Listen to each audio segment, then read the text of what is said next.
La présidentielle d'octobre 2025 en Côte d'Ivoire a suscité de grandes attentes, surtout chez les jeunes, qui représentent plus de 70% de la population.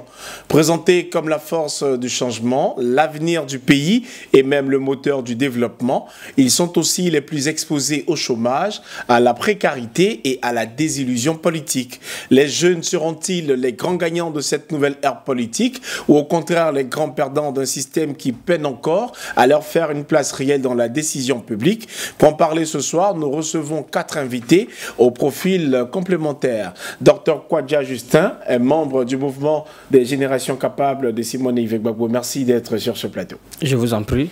Juste à côté de vous, il y a François Kwadjo. Il est ingénieur et entrepreneur, également membre de l'équipe d'Awa Dambelo, candidat à cette élection présidentielle. Merci François d'être sur ce plateau. Merci. Et en face de vous, Lokbo Blé Michael, étudiant. Merci d'avoir accepté notre invitation. Merci.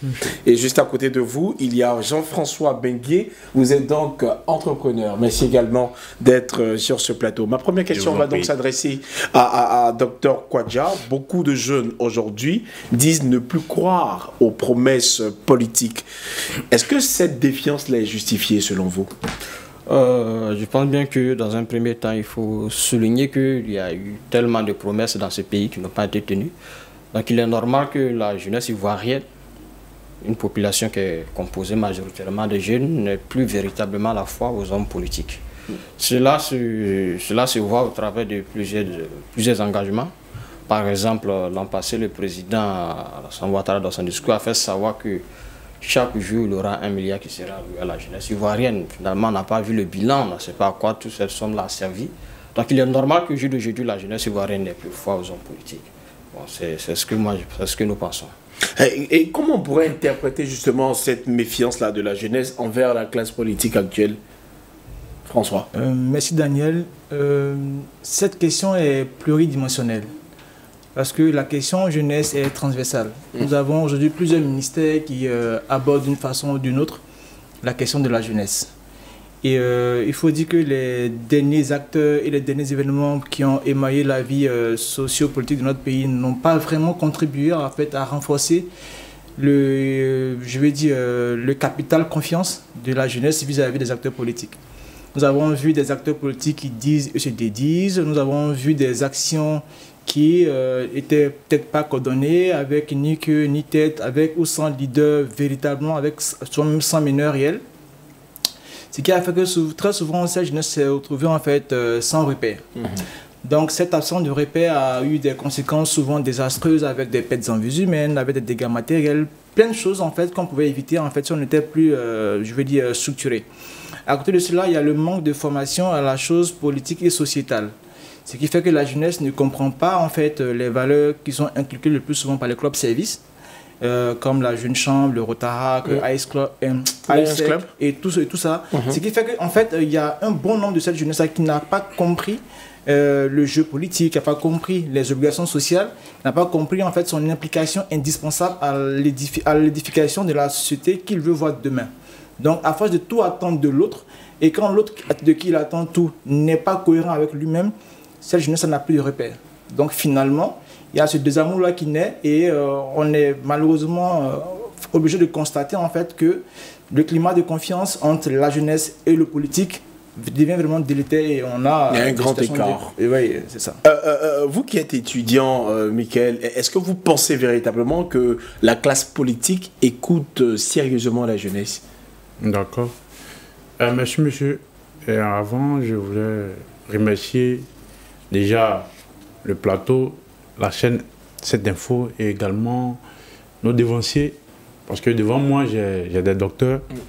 Et moi, en tant qu'étudiant, c'est vraiment un déséquilibre. Mais quand même, nous allons faire avec. Mais il faut dire que la jeunesse ici en Côte d'Ivoire, oui, il y a une réelle situation qui se pose à nous parce que nous, étant jeunes, nous sommes par moments délaissés. Et nous voyons beaucoup cela dans le domaine même, dans le monde de l'entrepreneuriat. Les jeunes ne sont pas encouragés, nos projets, nos idées ne sont pas encouragés. Et quand même, on décide d'entreprendre, bon, les moyens pour les avoir, c'est aussi difficile. Et même maintenant, sur le plan politique, nous ne sommes pas aussi encouragés. Vous voyez, on nous a dit en 2023 qu'il y avait une somme de 1 milliard qui était réservée pour les jeunes. Mais en réalité, bon, on n'a rien vu. Mais ça a été longuement expliqué par le parti au pouvoir. Il ne s'agissait pas de remettre de l'argent de façon quotidienne aux jeunes. Le président voulait faire comprendre aux uns et aux autres qu'il y avait 365 milliards dédiés à la jeunesse pour l'année. Pardon. Oui, mais on ne dit pas que le président doit nous distribuer de l'argent ou le parti au pouvoir doit nous distribuer de l'argent. Non. Mais ce qu'on demande, c'est de nous encourager, de nous accompagner dans nos initiatives personnelles, nos projets, ce qui pourrait nous aider à développer aussi une certaine compétence. Vous voyez, moi je suis étudiant, je suis sur la fac de droit, mais il y a des réalités là-bas qu'on ne dit pas, qu'on ne fait pas entendre à la société ivoirienne. Quel genre de réalité, dites-nous? D'accord, monsieur, je suis en année de master, deuxième année de master, et une telle classe où on constate un nombre de plus de 1000 personnes, 1000 étudiants qui sont en année de master. Pour combien d'enseignants? Nous avons que 8 professeurs de droit en Côte d'Ivoire. Mais quand vous voyez tout ça, quel est ce message que notre État nous envoie? Notre gouvernement nous dit quoi? Conclusion, vous pensez que vous n'êtes pas écouté par la classe politique? Effectivement, monsieur. Vous qui êtes entrepreneur, monsieur Benguié, les promesses politiques, est-ce que vous pensez qu'elles se traduisent, mais de façon très concrète sur le terrain économique? Ok. Merci pour cette opportunité que vous m'offrez. Je pense que c'est une lucarne pour mieux exposer la chose. Là, vous êtes passé directement sur la question économique, alors que le thème de départ, c'est est-ce qu'on croit aux promesses? Bien sûr, donc, donc je vais d'abord partir sur le fait de si on croit aux promesses ou pas. Je pense qu'aujourd'hui, il faut le dire raisonnablement, les jeunes, dans la majorité, ne croient pas aux promesses politiques. Et pourquoi? Parce que les hommes politiques ont constaté que les jeunes eux-mêmes n'étaient pas formés à la chose politique. Ils ont constaté que les jeunes eux-mêmes ne se formaient pas, ne se cultivaient pas, ne suivaient pas la politique. Donc du coup, ils les utilisent, ils les manipulent pour un dessein. Une fois qu'ils sont à la tête de leur objectif, une fois qu'ils sont élus, ils oublient ces jeunes là derrière. Là, on croit aussi quand même que le gouvernement a fait un effort là-dedans, avec la structure de formation politique AGC qui est créée justement pour soutenir, pour faire comprendre aux uns et aux autres qu'on peut se faire former en politique. La formation politique est pour une certaine classe de jeunes. Tous les jeunes n'ont pas besoin de faire la politique. C'est pour une certaine classe de jeunes, les désireux, faire la politique. Vous devez poser une question globale. Non, pas de la globalité. Dites-nous. Voilà. Donc aujourd'hui, les jeunes ne croient plus aux promesses politiques parce que ne savent pas faire la différence entre les offres et les personnes qui se présentent à eux. Les hommes politiques viennent vers les jeunes et puis ils les disent, ils connaissent les besoins, ils savent ce qu'il y a. Ils le montrent et puis ils disent, je ferai ça pour vous. Mais ils ne disent pas aux jeunes comment ils vont faire ça pour eux. Alors, les hommes politiques ont fait des promesses. Vous qui êtes entrepreneur, comment cela se traduit sur le terrain? Moi, en tant qu'entrepreneur, je vais vous dire clairement que la politique globale pour l'entrepreneuriat n'a pas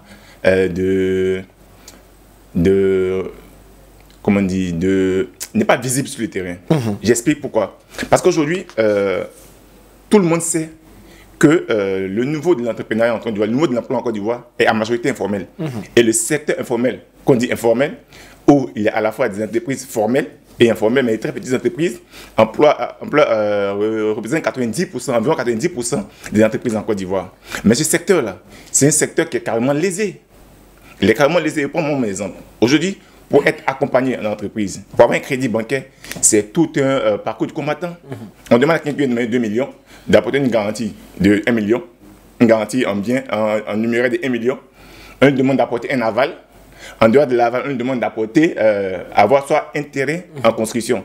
On ne veut pas dire maison, mais on dit intérêt en construction. Pour 2 millions, on doit apporter un aval de 1 million, une garantie de 1 million, un aval, et puis apporter un intérêt en construction. Alors que le gouvernement nous dit qu'on a un fonds garanti entreprise. Un fonds garanti qui est là, c'est pour qui? Quelle entreprise?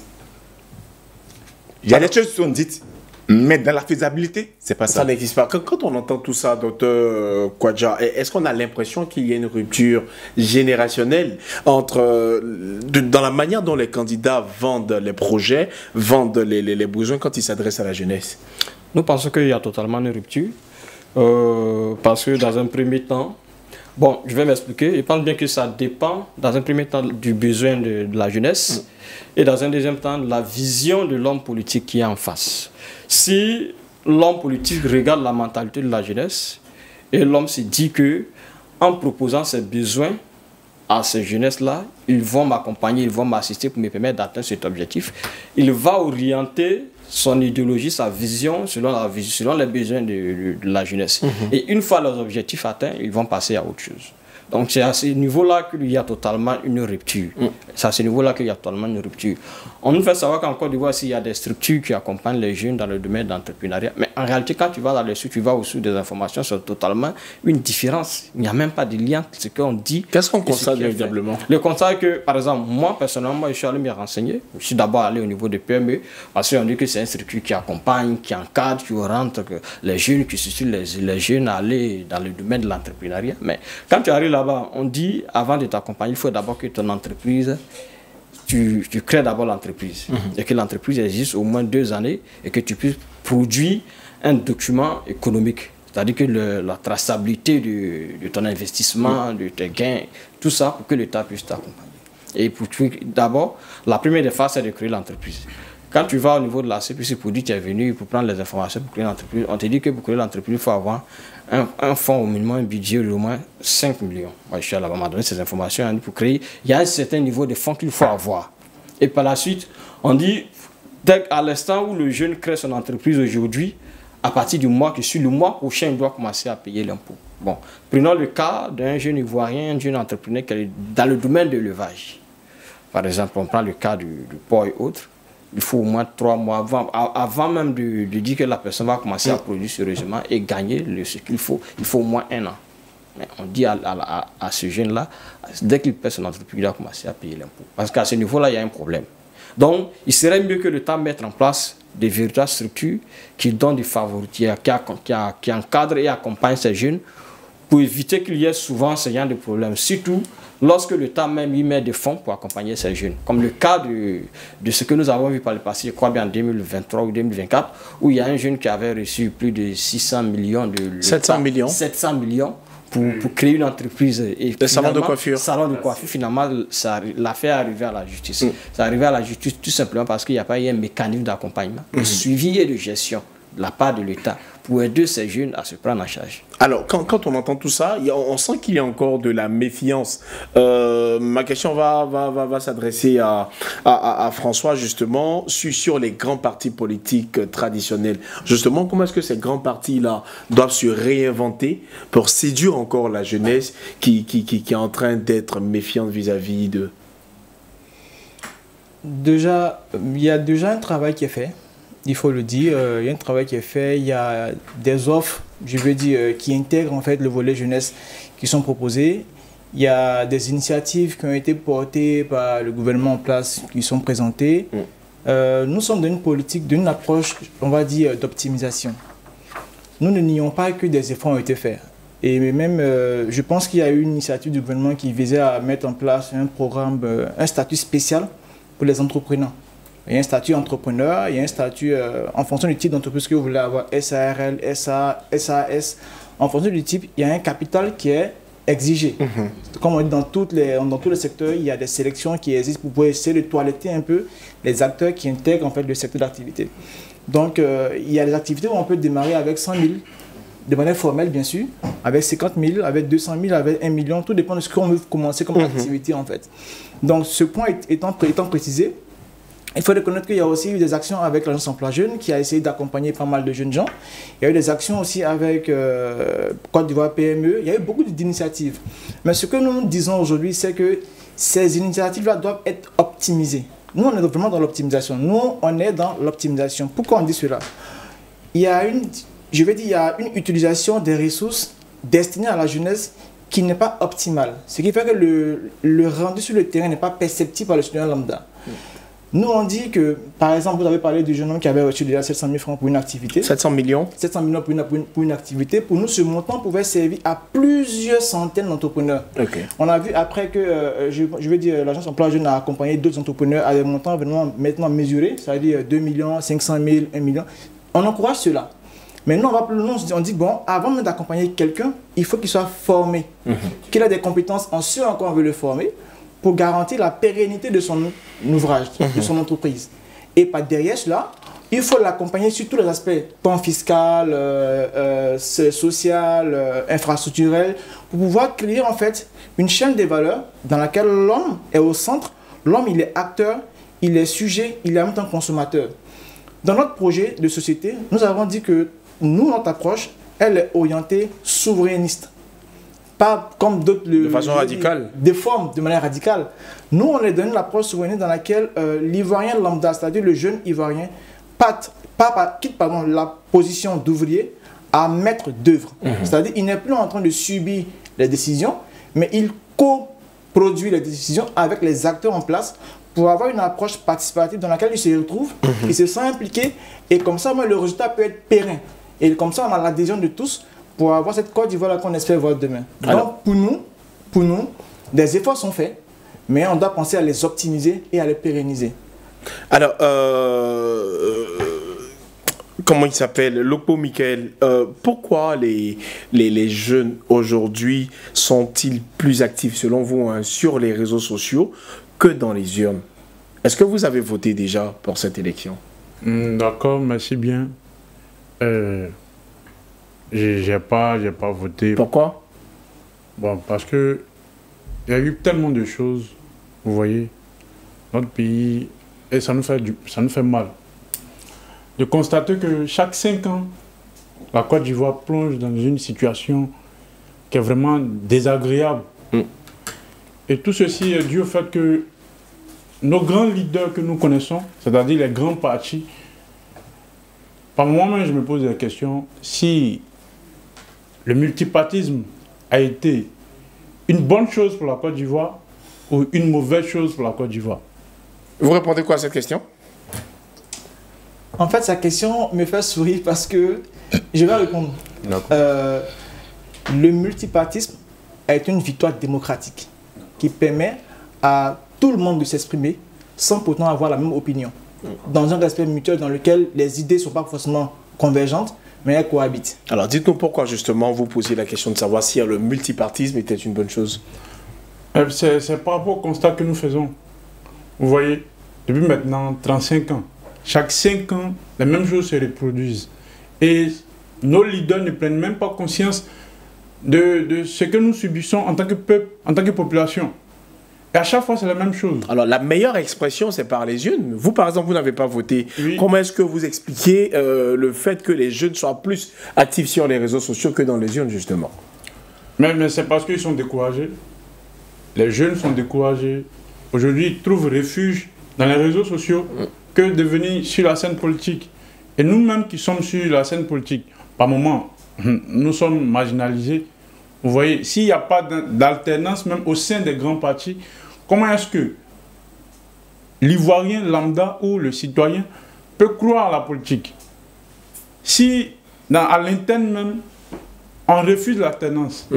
Or, l'alternance est un principe fondamental de la démocratie. Et cette alternance-là doit d'abord se manifester au sein des partis politiques avant que ça ne soit national. Chose qu'on ne constate pas toujours. Oui. Alors, Michael est en train de nous expliquer un désintérêt des jeunes pour la politique. Est-ce que cela, par exemple, a un impact sur l'entrepreneuriat, a un impact sur le volet économique en Côte d'Ivoire? Bon, là, je pense qu'il faudrait qu'on parte des principes, des questions, des problèmes, et ne mettons pas tout ensemble. On parle d'entrepreneuriat. Je vous pose la question ainsi parce que vous êtes entrepreneur. Justement. Oui, par exemple, là que je vais répondre. Je suis entrepreneur, certes, mais je suis la chose politique. Je suis engagé en politique. Voilà, j'explique. Pourquoi les jeunes sont plus actifs sur les réseaux sociaux que dans les urnes, que dans la chose politique. On a l'impression que les jeunes sont plus actifs sur les réseaux sociaux. Mais des études nous disent qu'il y a 10 millions de jeunes de comptes Facebook en Côte d'Ivoire. 10 millions. La population ivoirienne fait un peu plus de 32 millions. 32 millions. Et puis on dit qu'il y a moins de 75% comme moins de 35 ans. Donc si on prend 10 millions de 75%, je ne pense pas que ça fasse tous les jeunes. Voilà, certains jeunes sont sur les réseaux sociaux parce que les réseaux sociaux aujourd'hui sont un outil du temps. Dans les temps anciens, il n'y avait pas les réseaux sociaux. Internet est venu en 90, ainsi de suite. Elles sont un outil du temps. C'est un moyen de communication pluriel. Grâce aux réseaux sociaux, tout le monde a accès aux informations en temps réel comme il se doit. Ça veut dire qu'il y a des fake news derrière, mais on a accès aux informations en temps réel comme il se doit. Les jeunes s'expriment sur les réseaux sociaux. Ils expriment leurs besoins sur les réseaux sociaux. Et vous n'êtes pas sans savoir que plusieurs décisions politiques ont été prises parce qu'il y avait des réactions sur les réseaux sociaux. Des plaintes, des critiques, ainsi de suite. Donc, en étant sur les réseaux sociaux, les jeunes suivent la politique. Mais quand on se plaint sur les réseaux sociaux et que le vote arrive, il faut bien aller aux urnes. Oui, il faut bien aller aux urnes. On constate, comme par exemple Michael dit qu'il n'a pas voté, plusieurs jeunes également n'ont pas voté. Pourquoi on ne part pas dans les urnes, justement? Justement, au départ, il disait que c'est une question d'offre et de connaissance. Les jeunes ivoiriens, en majorité, comme un peu même en Afrique, parlent beaucoup, mais sans avoir l'information. Aujourd'hui, nous sommes à l'ère du multipartisme. Malheureusement, mon frère a dit que c'était une bonne chose, mais c'est une très bonne chose. Parce que le multipartisme permet de s'exprimer. Nous sommes à l'ère du multipartisme. Aujourd'hui, il y a plusieurs partis politiques. Mais malheureusement, au sein de ces partis politiques, ce sont des... Excusez-moi du thème, mais on a l'impression qu'à la tête de ces partis politiques, ce sont des gourous. Donc, ils ne traduisent pas, ils ne donnent pas des formations aux jeunes. Les jeunes sont dans les partis politiques, ils n'ont aucune formation. Ils sont là, quand le leader a parlé, il a parlé. Ils n'ont même pas le temps d'analyser, d'observer, pour dire, ah, c'est le leader qui a parlé, mais est-ce que ce qu'il dit est juste? Et il ne faut qu'ils suivent. Mais à ces jeunes-là, si le leader dit, ne partez pas voter, vous savez combien de partis politiques ont appelé à ne pas voter? Peut-être qu'il n'est pas d'un parti politique, mais il a peut-être été influencé par cette décision de ces leaders qu'on connaît tous qui ont appelé à ne pas voter. Donc, ces leaders-là ont un impact très négatif sur la perception de la chose politique au niveau de la jeunesse. Revenons justement à l'aspect économique. Ça m'intéresse parce que vous êtes entrepreneur, comme je le disais. Est-ce que le désintérêt que vous êtes en train, enfin, que Michael a présenté tout à l'heure, a un impact sur l'économie? Le désintérêt de la chose politique n'a pas un impact sur l'économie. D'accord. Mais par contre, la méconnaissance de la chose politique a un impact sur l'économie. D'accord. Aujourd'hui, on a à Abidjan, les décisions, on voit ce qui se passe à Abidjan. On voit la politique de salubrité qui se passe à Abidjan, menée par le district d'Abidjan, pilotée par monsieur le gouverneur Cissé Bakongo. Nous voyons combien de commerces, d'entreprises informelles ont été détruites à Abidjan. Mais quand ces espaces ont été détruits, on dit que c'était pour rendre le coin salubre, et ainsi de suite. Quand ils ont reconstruit, ça a été loué à qui? À des personnes nantis, à des personnes qui ont donné l'argent, venir louer des parts de porte à 10 millions, à 15 millions, alors que ces personnes qui occupaient ces espaces qu'on a dégagés pour essayer de rendre le coin salubre, ceux-là, plutôt que de les réintégrer, et on les oublie carrément, et on vend ces espaces-là au plus au fond. Du coup, ça crée encore plus de la frustration, du chômage. Donc, de ce point de vue-là, les jeunes peuvent se désintéresser de la chose politique. Parce que pour eux, la politique est une arme de destruction. Plutôt que d'être une arme de construction, de création de richesses, de propositions, de création de cas de vie. Mais la politique est une arme de destruction. Merci beaucoup. Alors, vous l'avez écouté, Dr Kwadja. Est-ce que, on le sait, parce que quand on l'entend parler, on comprend que les jeunes, généralement, sont mobilisés pour être des électeurs, rarement comme des décideurs. Ils subissent le coup de la politique, comme il vient de le signifier. Finalement, est-ce que c'est une question de confiance ou une question de culture? Je pense bien que il y a les deux volets. C'est d'abord une question de culture et une question de confiance. Généralement, chez nous, bon, comme on est en Côte d'Ivoire, je dirais la Côte d'Ivoire, la plupart des partis politiques ne fonctionnent pas sur la base des principes de vision. Voilà. Les partis politiques sont plutôt rimés sur des personnages politiques. Par exemple, le président Laurent Gbagbo, le président Thiam. Donc, à ce niveau-là, lorsqu'un homme politique prend une décision, tout le monde dit que c'est la décision qu'a prise cet homme politique. C'est ce qu'on doit suivre. À ce niveau-là, c'est là que se trouve le véritable problème. Parce qu'on aurait, par exemple, le Front commun qui a existé et qui avait pour but de lutter pour qu'il y ait une élection transparente, démocratique, inclusive, n'a pas abouti. Mais ça contribue plutôt à fragiliser le processus électoral concernant les élections présidentielles que nous avons eues en Côte d'Ivoire. On aurait plutôt utilisé ce front commun pour pousser des jeunes à aller voter, mais plutôt ça a été utilisé autrement. Donc à ce niveau-là, c'est là qu'il y a ce problème. Donc nous pensons que les hommes politiques ne sont pas véritablement honnêtes envers la jeunesse. Ça, c'est une réalité. Voilà. On ne peut pas venir aujourd'hui s'asseoir pour dire que allons-y, n'allons pas aux élections présidentielles sous prétexte que les conditions ne sont pas réunies. Ça, c'est leur propos. Mais nous savons tous que ces mêmes conditions ne sont pas encore réunies, mais ces personnes ne sont encore revenues sur leur parole pour demander à la jeunesse sortez pour aller voter pour les législatives. Donc déjà, en se basant sur ce principe de base, on se dit déjà que comment un citoyen lambda, un Ivoirien qui a l'envie d'aller voter peut avoir confiance à ses hommes politiques. C'est là que le problème arrive. Donc il y a un problème de cohérence. Il y a un problème de cohérence. Donc c'est des problèmes qu'il faut attaquer, c'est des problèmes qu'il faut chercher à résoudre. Est-ce que les jeunes doivent avoir confiance en Simone Veil Gbagbo? Les jeunes doivent avoir confiance à la présidente Simone Veil Gbagbo parce que c'est une femme qui intègre, une femme qui est honnête, une femme qui enseigne et une femme qui éduque. Voilà. Elle a toujours été honnête dans sa ligne droite et elle n'a pas dévié.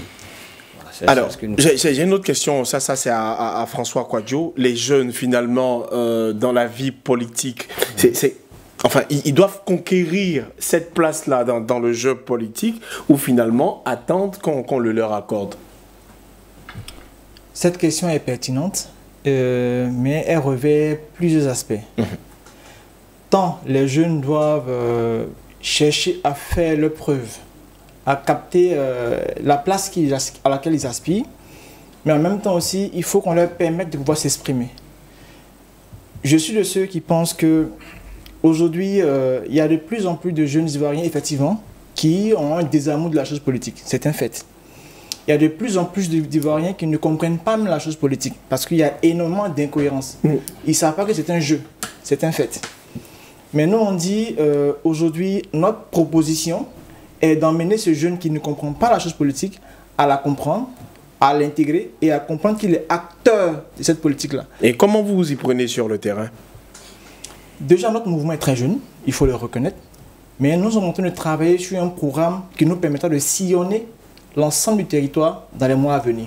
Pour contribuer, je dis bien contribuer, à former tous ces jeunes-là à la chose politique, à la vie sociale, à l'entrepreneuriat et à la prise de décision. D'accord. Pour qu'ils comprennent qu'ils ont un pouvoir inestimable dans leurs mains, c'est-à-dire le bulletin de vote, qu'ils peuvent utiliser à tout moment contre ou pour un acteur, une personne qui est censée porter la vision de leur communauté. Et donc ça, il faut qu'ils l'intègrent pour pouvoir être des acteurs effectifs. Maintenant, vous avez demandé pourquoi ces jeunes-là, vous avez dit tantôt, pourquoi ces jeunes-là ne sont... Finalement, est-ce qu'ils doivent conquérir leur place dans le système ou attendre justement qu'on leur accorde cette place? Nous avons des exemples qui parlent d'eux-mêmes, mais comme nous disons toujours, il faut être dans l'optimisation. Il y a l'exemple de Benazizi Konaté, il y a Raissa Banoro, il y a Daniel Oulaï, il y a plein de ces jeunes-là qui aujourd'hui, de manière communautaire, travaillent à faire changer les choses positivement, sans pourtant avoir des casquettes politiques pour certains. Pour d'autres, ils s'affichent officiellement. Mais ce qu'on regarde, c'est que les jeunes sont en train de plus en plus de prendre de la place. Ça se voit avec l'engouement qu'il y a avec les candidats à la législature, à la prochaine législative. Oui. Il y a de plus en plus de jeunes qui vont s'inscrire pour aller compétir contre les dinosaures, contre les doyens qui sont déjà là, dans l'optique de bouger le système. Et on a vu aussi que les différents partis politiques qui étaient aux élections présidentielles du 25 octobre ont mis en avant plusieurs jeunes gens, ce qui a permis de toiletter, de rafraîchir, de rendre plus frais en fait le débat politique. Donc pour nous aujourd'hui, tant les jeunes ont le pouvoir maintenant de s'exprimer sur les plateaux, dans le débat public, devant le peuple ivoirien, tant il faut aussi que les doyens qui sont là depuis longtemps permettent à ces jeunes de prendre la place pour assurer en fait une pérennité de l'écosystème, pour leur permettre demain de pouvoir jouir de tous ces jeunes qu'ils ont formés là et pouvoir dire voilà, nous avons bâti un empire et nous sommes sûrs que par derrière nous il y a des jeunes qui vont assurer la relève. Donc pour nous ça donne les deux sens. Tant on doit leur permettre de pouvoir s'exprimer, tant ils doivent aussi vouloir s'exprimer. Mais avant, vous par exemple, je reviens sur la réponse que vous avez donnée quand je demandais si vous aviez voté, vous avez dit non. Comment inciter finalement les jeunes de Côte d'Ivoire à participer au vote, à y aller pour les urnes? D'accord, merci. Mais il faut dire que depuis ma majorité, je n'ai jamais voté. Depuis que j'ai eu l'âge de voter, je n'ai jamais voté. Mais aujourd'hui, moi, j'ai décidé d'être candidat chez moi, dans ma circonscription, pour les législatives à venir parce que... Vous n'avez jamais voté, mais vous voulez qu'on vous vote? Oui, effectivement, c'est au vu de tout ce constat. C'est ce qui m'amène à être candidat parce que je me dis que tant que je ne m'engage pas, peut-être que les choses ne vont pas changer. Pour changer le système, il faut intégrer le système. Être dans le système. Donc c'est ce pourquoi je m'engage. Et je veux aussi appeler tous les jeunes de s'engager. Parce que nous sommes longtemps restés en arrière. On a longtemps nourri cette idée selon laquelle, bon, ça ne sert à rien de faire de la politique. Mais aujourd'hui, je pense qu'on doit changer. Nous devons changer cette pensée. Mais je reviens sur la question. Le message que vous donnez justement à ces jeunes-là qui n'ont pas encore voté comme vous, c'est quoi le message que vous leur adressez? C'est de leur dire d'aller voter, de changer de pensée, de changer leur manière de voir les choses. Parce que moi-même, j'avais cette pensée aussi. Mais maintenant, j'ai pris conscience. J'ai eu un éveil et je pense qu'on doit changer les choses. Alors, je vais m'intéresser à l'un des entrepreneurs sur ce plateau, M. Benguié. Au niveau des réformes structurelles pour lutter contre le chômage ou pour le réduire de façon durable, ça serait quoi vos propositions? Ok, permettez-moi quand même d'intervenir sur cette question avant d'avancer sur ça. Vous demandez si on devrait donner le pouvoir aux jeunes ou s'ils devaient eux-mêmes le prendre. Moi, je dis qu'on devait obligatoirement et absolument le prendre. Pourquoi? Aujourd'hui, la politique globale de la Côte d'Ivoire, depuis 1970 jusqu'à aujourd'hui, a laissé des carences. On a 47% de la population qui est illettrée. 47%. Et puis, depuis l'avènement du pouvoir Ouattara, on a 60% des jeunes qui vont en 6e ne savent pas lire et écrire. À ces jeunes-là, vous voulez qu'ils aient quoi? Ils retiennent quoi de la chose politique? Vous voulez qu'ils retiennent quoi? On a préparé une jeunesse à ne pas s'intéresser à la chose. Et en dehors de ça, on a fait croire que la politique était pour ceux qui avaient de l'argent. Pour vous, qu'est-ce qu'il faudrait faire? Donc pour nous, on doit inciter les jeunes. Comme le fait le monsieur l'honorable Assayet Tumoko, il appelle les jeunes, il a dit même à vélo. Même si vous avez vélo, allez-y candidater. On doit inviter les jeunes à prendre place dans le débat politique. Mais le débat politique, ce n'est pas pour seulement les gens qui ont des masters, qui ont des doctorats, qui ont des cycles ingénieurs, qui ont de l'argent. C'est pour des personnes qui apportent des idées. La politique, c'est un système, c'est un outil mis en place pour amener à développer la cité, la société. C'est dans cela que les jeunes doivent s'engager. Ils ne doivent plus rester en marge. Plutôt que d'aller sur les réseaux sociaux, faire des commentaires désagréables chaque jour, qu'ils pensent à se former. Il y a IA qui est là aujourd'hui, avec laquelle on peut avoir n'importe quelle information qu'on recherche. Il y a Google qui est là. On peut aller se former. Au lieu de la formation classique, comme le frère François a situé la formation à l'université AGC, il y a la formation classique qu'on peut apprendre en ligne gratuitement. Maintenant, revenons au niveau du chômage. Quelles sont les propositions qu'on peut faire?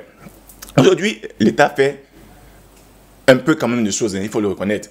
Il y a l'agence emploi jeune qui, à travers une grande politique, des grands chantiers des travaux, a mis en place un certain processus pour recruter les travailleurs, par exemple dans les TIMO, ainsi de suite, ainsi de suite. Il y a beaucoup de choses qui se font, mais les choses sont très mal orientées, il faut le dire clairement. Les choses sont très mal orientées parce que ça ne répond pas aux besoins des gens. Il y a des jeunes qui vont à l'école, ils sont diplômés, ils sont très compétents, mais ils n'ont pas d'insertion par rapport à les diplômes. Et à ces jeunes-là, on vous dit de venir intégrer le TIMO, ils vont pour des travaux de haute intensité, de main-d'œuvre. Ces jeunes-là vont curer les caniveaux, ces jeunes-là vont traverser les chantiers de construction pour 3 mois, 6 mois. Ils ont des emplois temporaires. Ça ne répond pas au problème du chômage. L'une des solutions qu'il faut pour corriger le problème du chômage, c'est de créer des formations qui répondent aux besoins du marché de l'emploi. Par exemple, là on dit adéquation, formation et emploi. Vous avez des enfants, des jeunes qui vont aujourd'hui, qui sortent chaque année, c'est combien de diplômés qui sortent de nos universités, au BTS, au bac, ainsi de suite. Mais chaque année, ces jeunes-là qui sortent là, ils sont tous au chômage. La plupart vont pour des concours à la fonction publique, des concours même qui ne sont plus, excusez-moi du terme, ne sont plus des concours, mais qui sont des achats d'emploi. Attention, nous on n'a pas de preuve. Oui, je le dis. Vous êtes je le dis, voilà. Seul, oui, voilà, non. Je le dis parce que tout le monde, on sait qu'on dit on va payer beaucoup. Bon, ok, non, je retiens ce passage-là. Mais pour dire aujourd'hui, ces jeunes-là vont regarder les derniers concours de l'appel au drapeau où on recrutait les militaires pour la force spéciale. C'était en 2019, je crois, 2019-2020. Mais je vous dis, vous avez vu le Kanganini, il y avait embouteillage depuis plateau Kanganini jusqu'à Adjamé. Vous devenez militaire. On sait ce que c'est que l'emploi du militaire. Et pour vous, ça veut dire que le oui, il n'y a pas de proposition, il n'y a pas d'offre. Il n'y a pas d'offre en fait. Est-ce que c'est un avis que vous partagez, docteur Kouadja, quand on pense au programme public d'insertion, le PGD qui en a parlé, l'agence emploi jeune, etc. Je partage totalement son avis sur ce point parce que c'est une réalité. L'exemple le plus parlant, c'est le problème des docteurs non recrutés. Voilà, il y a ce cas-là. Et ce n'est pas seulement à ce niveau. Pour trouver la solution est très simple, c'est de réformer le système éducatif. Pour avoir une solution durable, il faut réformer le système éducatif pour que ça soit en conformité avec les besoins du marché. Le problème, ça sera réglé à ce niveau. Mais au niveau de tous ceux qui sont encore là et qui n'arrivent pas à trouver de l'emploi, il faut que l'État réagisse. Au jour d'aujourd'hui, on peut former des jeunes à l'entrepreneuriat. Les former, les encadrer, les accompagner. Il y a des systèmes qui sont déjà mis en place. On peut bien utiliser ces systèmes pour aider ces jeunes à s'insérer. Parce que je suis sûr que quand on va demander à ces jeunes-là, veux-tu aller travailler pour l'État ou bien veux-tu entreprendre en étant accompagné, pense bien que majoritairement, ils vont vouloir entreprendre. Et ça, c'est une réalité. Au jour d'aujourd'hui, en Côte d'Ivoire, les importations de riz, c'est au moins 1,3 million de tonnes par an. Poisson, c'est plus de 600 000 tonnes par an. Plus de 600 000 tonnes par an. Au niveau de la viande, c'est plus de 180 000 tonnes par an. Donc, déjà, en se basant déjà sur ce principe, on peut former des jeunes dans l'entrepreneuriat, pour faire l'élevage, dans le domaine de l'élevage, pour les cultures également, pour nous aider à lutter efficacement contre le problème de l'insécurité alimentaire. Donc, à ce niveau-là, il y a un défi véritable qu'il faut mener. Et il faut des réformes pour y parvenir. Il faut former, il faut revoir le système éducatif à la base, c'est-à-dire depuis la maternelle jusqu'à ce qu'on arrive au supérieur. Il faut réformer le système éducatif. Parce que si on a des jeunes qui sortent des universités et qui n'arrivent pas à trouver de l'emploi, ça devient dangereux pour l'État. Parce que c'est une perte d'abord pour l'État. Également, au niveau de la personne formée également, c'est une perte. Donc, vous voulez réagir? Allez très rapidement. J'oubliais, il y avait le ministère de la transformation du secteur informel qui avait été créé en 2017-2018 et qui malheureusement a été retiré. Quand j'ai vu la création du ministère de la transformation du secteur informel, j'ai dit waouh, quelle inspiration, quelle vision. J'ai dit à ça, le président Ado allait faire gros. Malheureusement, ce ministère était un ministère mort-né. Le secteur informel, c'est 86,8% des emplois en Côte d'Ivoire. Le secteur informel. Et ça représente 40% de l'activité économique, si je ne me trompe pas. Mais quand même, pourquoi ne pas mettre en place un ministère, une politique spéciale pour structurer le secteur informel et élargir l'assiette fiscale à ce niveau-là, amener ces jeunes à contribuer, ces travailleurs à contribuer. Quand vous rendez aujourd'hui au black market à Adjamé, des très grosses entreprises, mais dans l'informel, quand vous allez la rue de la Liberté, la mosquée à Adjamé, jusqu'à la mairie, ouais. Ce sont des petites activités qui sont là, mais qui permettent de financer la localité, la mairie. Si l'État arrive à structurer cet acteur-là, ce secteur-là, cet informel-là, je vous assure que l'État résoudra une très grande partie du taux de chômage en Côte d'Ivoire. Parce que beaucoup de personnes quittent l'école très tôt, par manque de moyens, mais pour s'orienter vers des activités génératrices de revenus qu'on appelle de l'auto-emploi. Mais ce n'est pas structuré, ce n'est pas cadré, ce n'est pas orienté. Quand c'est comme ça, mais ça sera toujours fait à la va-vite. Alors, quand on constate ce manque d'orientation dont parle monsieur Benguier, est-ce qu'on se poserait pas la question de savoir si la formation technique et professionnelle est véritablement valorisée en Côte d'Ivoire? Déjà, le rôle de l'État, pour nous, l'État actuel a toujours fonctionné en mode libéral. C'est-à-dire, eux, ils mettent les conditions et chacun se débrouille là-dedans. Ça, c'est la politique qu'on a adoptée en Côte d'Ivoire. Mais aujourd'hui, cette politique-là doit être un peu plus humanisée. Je pense qu'à plusieurs reprises, même le chef de l'État l'a dit, il aimerait que son approche soit plus humaine pour que les populations puissent ressentir les retombées du partage de la richesse de manière équitable. Il a parlé d'équité, il a demandé à ce que ses collaborateurs soient plus présents, plus proches des populations. Parce que quelque part, il sentait qu'il y avait un pont, un fossé vraiment immense entre les politiques, entre les autorités et la population. Donc cela se ressentait par, je veux dire, la non-adhésion des populations à certaines politiques qui avaient été lancées. Et donc, nous, on pense qu'il serait temps maintenant de remettre l'homme au centre de tous les projets de loi qui vont être mis en place pour cette nouvelle mandature qui est en train de débuter maintenant. Mais de manière spécifique, concernant la question des PME, puisque la plupart de la jeunesse dite active se retrouve dans les PME et dans les TPME, donc dans les très petites... TPE. Merci. Donc aujourd'hui, pour nous, c'est le travail à ce que ces acteurs-là, qui contribuent pour une grosse part à l'assiette fiscale, qui est même difficile à, je vais dire,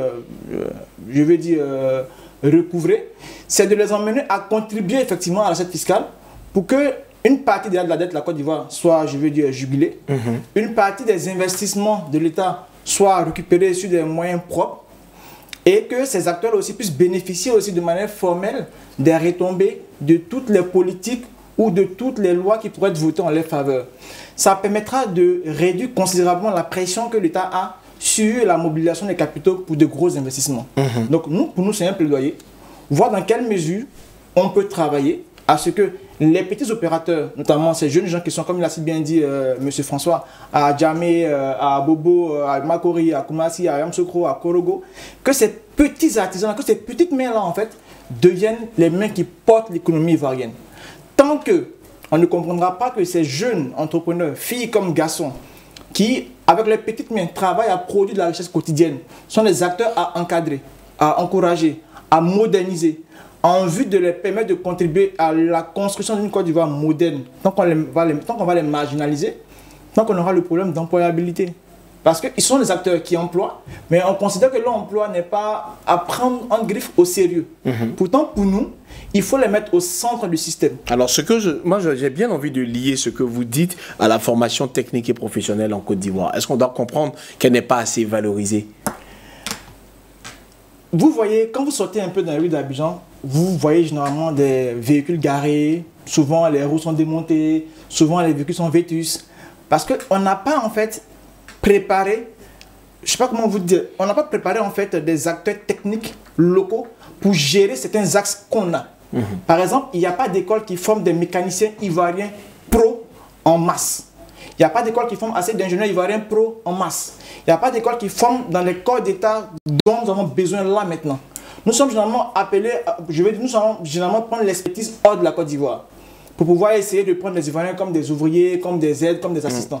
Pourtant, on peut repenser l'approche, on peut l'optimiser pour permettre à notre pays de produire des ingénieurs en quantité. Par exemple, en optimisant la productivité de l'INP, par exemple, à Yamsokro, on peut avoir 2 fois, 3 fois, 4 fois plus d'ingénieurs qu'on a maintenant. En ouvrant des écoles de formation spécifiques, on peut avoir des compétences que nous n'avons pas forcément. C'est vrai qu'avec, par exemple, le CME, on a des expertises qui sont en train de naître.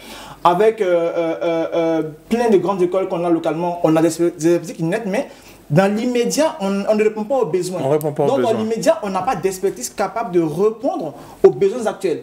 Donc, l'idée, une fois de plus, pour nous, c'est de repenser le système, l'optimiser pour que l'homme soit au centre et afin que l'adéquation, comme l'a si bien dit, formation et emploi, devienne une réalité. Et non pas juste un simple slogan. Alors, Lokpo Michael, face à ce manque d'emploi dont parlait François Kouadio tout à l'heure, est-ce que finalement, enfin, on constate qu'il y a une certaine migration des jeunes. Est-ce que cette migration-là, elle est devenue un échappatoire légitime pour la génération qu'on connaît aujourd'hui? D'accord. Il faut dire que, avant même d'entamer ce point, il faut dire qu'au niveau de la formation professionnelle et technique, notre gouvernement est en train de faire assez d'efforts avec la création de nombreux lycées et, oui, à Niamey et puis un peu partout. Donc à ce niveau, je pense que le gouvernement est en train de travailler. Mais il faut dire que le problème de l'immigration, c'était ça, non? La migration des jeunes face au manque d'emploi qu'on constate. D'accord, mais c'est un phénomène. C'est un phénomène. Depuis un certain temps même, les gens n'en parlent plus. Moi, je viens de la région du Haut-Sassandra. Et c'est là-bas, c'est cette région qui est la plus minée par ce phénomène. Vous voyez? Et c'est d'ailleurs la raison qui me pousse à être candidat chez moi. Je me dis qu'en tant que jeune, je dois, avec mes amis, avec mes camarades jeunes de la région, nous devons apporter quelque chose qui puisse lutter contre ce phénomène. Vous voyez, donc ce problème est vraiment très délicat et malheureusement notre gouvernement, nos médias aussi ont abandonné ce phénomène parce qu'on n'en parle plus. Oui. Et vous, justement, vous voulez être candidat pour remettre ça sur la table. Oui, effectivement.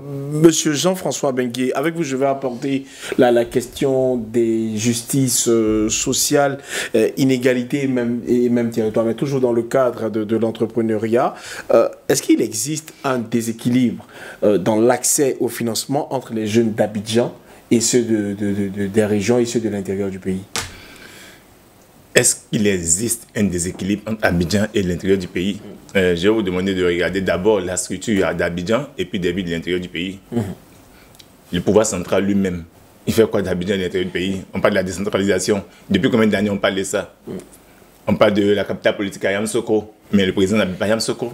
Le président n'est pas Yamoussoukro. Le déséquilibre à ce niveau-là ne vient pas déjà des institutions financières. Les institutions financières, ça vient de la politique de gouvernance, ça vient de la vision de gouvernance.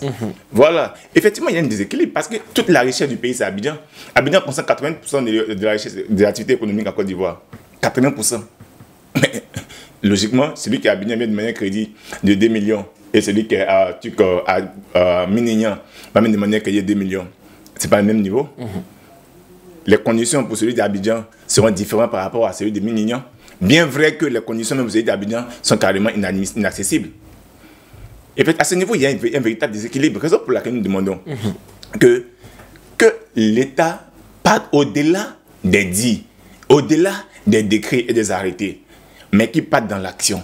Il faut concrétiser ce qu'on décide. Il faut concrétiser. On dit qu'il y a un fonds de garantie PME, FGPME. Ou bien je mens? Non, c'est vrai. Il y a un fonds de garantie PME qui est là, mais les PME et TPE, quand on s'élève, on va à la banque, on veut prendre un crédit là. Le fonds de garantie ne va pas nous couvrir. C'est un nom de dire, va chercher ton parent. Il n'y a pas dit le nom de la banque, mais je vous dis, du microcrédit où j'ai été en 2024, demander un crédit. Je vous dis, j'ai demandé 2 millions. On m'a dit, apporte 50% de 2 millions, fait 1 million. Un aval salarié. Une voiture ou bien un terrain en construction. On n'est pas dit maison, on dit une voiture, mais un terrain en construction. Il a besoin de 2 millions. Il va déposer 1 million. Et quand je vais finir ça, je vais rembourser 2 millions avec des intérêts. Donc tu me prends 1 million, tu me donnes 1 million, tu fais quoi qu'il me 2 millions, et je vais rembourser avec des intérêts. Pendant ce temps, l'État assis, il regarde. On crie, on parle, on critique, mais ça ne va pas quelque part. Est-ce que les femmes dans votre secteur d'activité personnellement, est-ce que les jeunes femmes entrepreneurs ont les mêmes opportunités que les hommes? Les femmes ont très peu d'opportunités que les hommes, mais elles ont de gros avantages. À quel niveau? Je vous explique. Les besoins des femmes sont grands, mais très minimes par rapport aux besoins des hommes. L'homme, il pense responsabilité en tant que chef de famille. Prendre en charge son frère, ses petits frères qui ne travaillent pas, ainsi de suite, la famille, ainsi de suite. La femme, généralement, ses besoins, c'est pour elle, et puis peut-être, il y a son enfant. Donc, les besoins de la femme, là, sont... La femme peut avoir besoin de 200 000 francs. Elle peut avoir 200 000 francs, elle est heureuse. Elle est heureuse. Un homme va demander 10 millions. Mais 10 millions là, ça ne répond pas à ses problèmes. Ça solutionne juste pour l'instant. Donc je ne pense pas que les femmes soient lésées. Je pense plutôt que les femmes sont bien encouragées, mais elles sont bien entretenues. Et depuis quelques années, ils ont tellement qui sont mis en avant. Il y a la première dame qui a un fonds spécial pour les femmes. Il y a l'État qui a créé un fonds spécial pour les femmes, et ainsi de suite. On voit comment ça se passe à leur niveau. Les femmes, ce n'est pas un gros problème. C'est chez les hommes qu'il y a un gros problème. Alors, je vais revenir sur l'accès, sur l'aspect, vous permettez, sur l'aspect territorial dont je parlais avec M. Bengué. Comment rendre l'action politique en dehors d'Abidjan plus inclusive pour les jeunes, justement? Je vais parler des régions et des villes de l'intérieur. Je pense bien qu'il faut une politique de décentralisation. On est obligé, si on veut réellement faire développer les autres régions et lutter plus efficacement contre l'immigration, il faut forcément une politique de décentralisation et accompagner cette politique-là des moyens pour encadrer, former ces jeunes-là dans l'entrepreneuriat afin de les orienter. Parce que si, pour quoi que ce soit, les gens sont obligés de se déplacer pour venir jusqu'à Abidjan ici pour faire les dossiers, je pense bien qu'à ce niveau-là, il y a un déséquilibre. Donc si on veut sérieusement lutter plus efficacement contre cette politique d'immigration, nous sommes obligés de passer par une politique de décentralisation. Je pense bien que c'est le seul moyen possible pour aider l'État de Côte d'Ivoire à bien orienter sa jeunesse et à lutter plus efficacement contre ce phénomène. Alors, la jeunesse rurale, finalement, donc on va penser que c'est la plus grande oubliée de la classe politique. Bien évidemment, c'est la plus grande oubliée de la classe politique. Ça, il faut le dire. Il faut le dire, parce que il y a plusieurs facteurs donc il faut souligner. Généralement, des personnes qui sont liées, qui sont un peu dans ces genres de zones-là, sont beaucoup oubliées. Sont beaucoup oubliées, notamment dans le domaine de l'entrepreneuriat. Il y a ça également, et également au niveau de l'emploi. La plupart des entreprises sont concentrées dans les grandes villes. Abidjan. Jean-François Bengué, vous dites que vous n'êtes pas d'accord? Oui, sur cet aspect-là, je ne suis pas d'accord. Je pense qu'il faudrait nuancer. Il faudrait nuancer parce que la jeunesse rurale, il faut quand même une jeunesse pour rester dans ces régions-là. Si tout le monde doit venir à Abidjan. Non, mais c'est pas ce que je suis en train de dire. Il faut nuancer. Il faut nuancer parce que il faut plutôt accompagner ces jeunes-là. Il faut plutôt travailler avec ces jeunes qui sont dans ces localités-là pour que ces jeunes-là puissent s'enraciner dans ces différentes localités. C'est ce que je suis Justement, ma question était de savoir si la jeunesse rurale est la plus grande des oubliées. Comme je disais, il faut nuancer. Elle n'est pas la plus grande des oubliées, mais je pense que la jeunesse rurale peut être beaucoup plus bénéfique au pays que si on fait effectivement une décentralisation maintenant. On ne va pas attendre longtemps, mais qu'on le fasse maintenant. Il ne faudrait pas que ça reste dans les promesses. Actuellement, durant les promesses de campagne, le président a prévu, le gouvernement, le candidat réélu, qui est devenu le président maintenant, a prévu mettre la ligne de métro du train urbain Abidjan et Kayam Sokro et ainsi de suite. Bon, on espère que ça ne restera pas juste des promesses. Mais il faudrait investir dans ces localités-là. Il faudrait investir. Il y a des villes à l'intérieur du pays où des fonctionnaires quittent là-bas, venir chercher le salaire à Abidjan. Il n'y a pas de banque. Vous voulez ajouter quelque chose, Michael? Oui, parce que, bon, c'est comme on dit, c'est une réalité. La jeunesse rurale est beaucoup oubliée parce que il faut dire que c'est la gestion gérontocratique du pouvoir est vraiment présente dans les villes de l'intérieur. Quand vous prenez par exemple la région de Gagnoa, où on a pour conseil, comme président du conseil régional, mais monsieur, bon, je ne sais pas si je dois dire son nom, si je peux dire son nom, mais avec son âge, ça nous dérange. Ça nous dérange. Alors, quand on a M. Didier Bagno, dans la région du Go, depuis combien d'années, qui est président du conseil régional, et que les jeunes aussi veulent son poste, veulent aussi être à sa place, veulent aussi faire quelque chose. Mais la région de Gagnoa et de Daloa, mais il n'y a rien là-bas. Il n'y a pas d'entreprise pour les jeunes. Toutes les régions de l'intérieur, on n'a pas de zone industrielle à Daloa, ni à Gagnoa. Vous voyez? Donc c'est une réalité. Et cette gestion gérontocratique nous fatigue aussi. C'est ce qui dérange les jeunes. Les jeunes sont laissés pour compte, ils ne veulent pas s'engager dans la politique. Et puis bon, il y a tellement de choses. Alors très rapidement, François Kouadio, quand on entend tout ça, on se pose la question de savoir s'il faut revoir la politique économique nationale pour faire véritablement de la jeunesse le moteur de développement. Déjà, la jeunesse est le moteur de développement. Ça, c'est un fait. Justement, pour que ce soit véritablement concret. Parce que, selon Bengué, tout est écrit sur papier, rien n'est concret sur le terrain. Elle est parce que nous avons constaté, j'ai constaté, qu'il y a quand même des projets majeurs dans l'ensemble des régions de la Côte d'Ivoire. Ces projets-là utilisent de la main-d'œuvre locale pour mener à bien en fait, les différents ouvrages qui doivent être réalisés. Par contre, ce que nous disons, c'est que quand un projet est dans une région, plutôt que de prendre l'expertise à Abidjan pour aller exécuter le projet en question, il faut trouver localement l'expertise. Si dans la ville en question, il n'y a pas l'expertise, on voit la région. Si dans la région, il n'y en a pas, on va donc dans les régions avoisinantes et ainsi de suite pour aller jusqu'à peut-être Abidjan, Yamoussoukro. Là, au moins, on est sûr que la richesse est équitablement repartie et l'expertise est optimisée à plusieurs niveaux.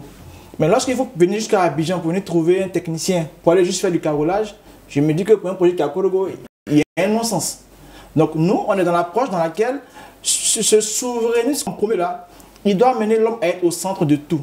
L'homme dans sa zone doit être l'acteur principal du développement dans sa zone pour que le développement soit inclusif. Voici l'approche que nous disons. Mais en même temps, j'ai écouté mes co-débatteurs sur plusieurs sujets. Pour moi, que se résume en un seul point. Les non-valeurs sont promues. Quand je dis les non-valeurs sont promues, on a malheureusement hérité de cette Côte d'Ivoire-là où, au lieu de présenter les bons modèles, on jette des fleurs aux mauvais modèles. Quelqu'un qui sort de prison est présenté comme étant quelqu'un qui est un modèle, ou bien qui est une modèle. Quelqu'un qui, je veux dire, se met à avoir des approches peu catholiques sur le plan des mœurs est présenté comme quelqu'un étant un influenceur ou une influenceuse. Donc ces personnes-là sont présentées comme des modèles sur quasiment tous les médias. Donc les jeunes qui ont besoin de repères se réfèrent à ceux-là comme étant des modèles de réussite. Donc finalement, les valeurs cartésiennes, les valeurs catholiques, les valeurs régaliennes, les valeurs coutumières sont mises aux oubliettes. C'est qu'il faut que finalement la volonté de travail, la culture de travail, la culture de, je veux dire, de bon sens, la culture des valeurs qui vont contribuer à construire la société sont mises au second plan et on priorise plutôt le gain facile. On priorise la consommation de stupéfiants, de drogue, on privilégie l'alcool, on privilégie en fait l'inceste, on privilégie tellement de choses qui sont pour moi des non-valeurs. Pour nous, il faut repenser le système en remettant, parce qu'il est déjà, mais en remettant le jeune au centre du système. C'est-à-dire, le politique doit trouver la formule pour regagner le cœur de la jeunesse, afin que les jeunes se sentent impliqués dans les décisions. Parce que même si vous ne votez pas, comme l'a dit mon jeune frère, vous subissez en fait la politique qui est votée, qui est établie sans vous.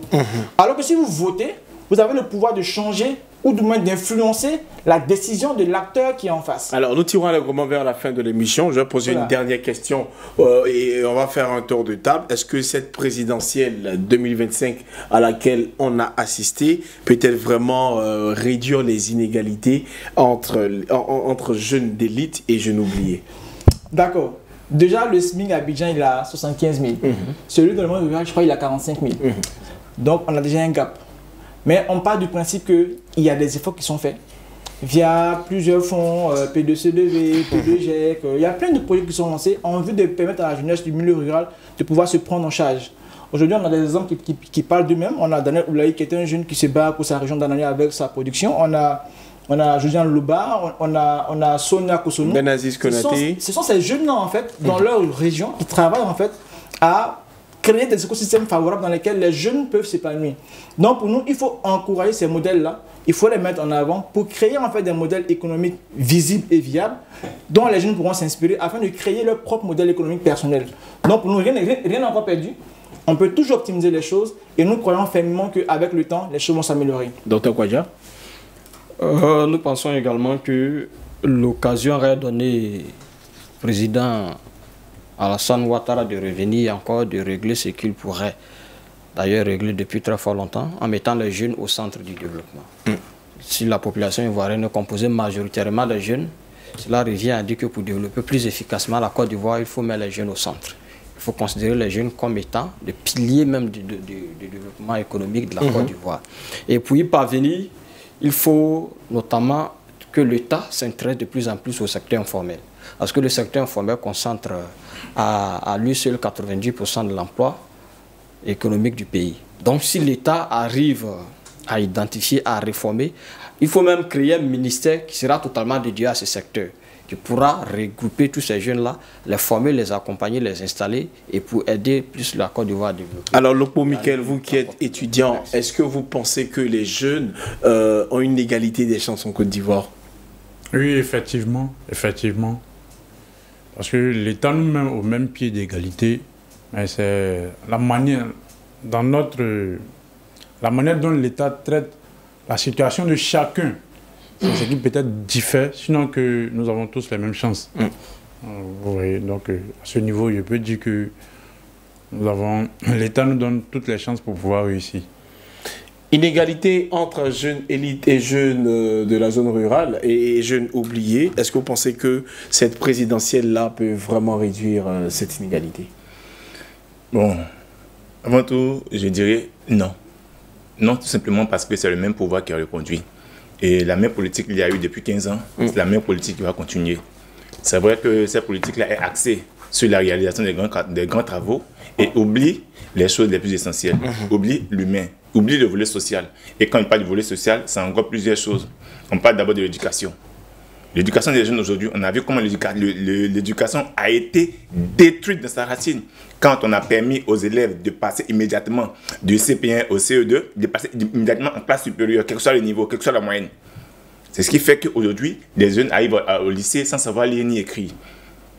Quand on a des jeunes qui vont sur TikTok se trémousser et ainsi de suite pour juste avoir des likes. Aujourd'hui, c'est de nouveaux modèles qu'on promeut ainsi. Alors que la valeur même d'une société forte, même ceux qui ont créé TikTok en Chine, les jeunes travaillent, ils sont respectueux, ils sont très civiques. Mais ici, on a banalisé l'éducation, on a mis le divertissement au centre de la jeunesse pour désorienter cette jeunesse-là afin qu'elle ne se concentre pas sur les choses essentielles. Par exemple, on doit remettre l'éducation à la place. L'éducation, parce que pour devenir jeune, il faut d'abord être enfant, il faut être éduqué. Donc l'éducation est le centre des choses. Mais par l'éducation, on pourra dire que tout le monde aura les mêmes chances de réussir. Mais c'est seulement dit, je le dis, ce pouvoir ne viendra pas changer les choses parce qu'il sera dans la continuité de son action. Alors moi je tiens quand même à rappeler que le RHDP a été invité à ce débat, mais ils n'ont pas pu venir. On espère qu'ils seront donc présents pour prochainement. Merci. J'espère être là ce jour aussi. Merci à Jean-François Benguy, merci à Lopo Michael, merci à François Kouadio, Dr Kouadio, à Justin. Merci à vous tous d'avoir été sur ce plateau. Mesdames et messieurs, c'est ici que nous mettons fin à cette émission que nous avons pris beaucoup de plaisir à présenter. Merci de nous avoir suivis. Restez sur cette info parce que les programmes se poursuivent.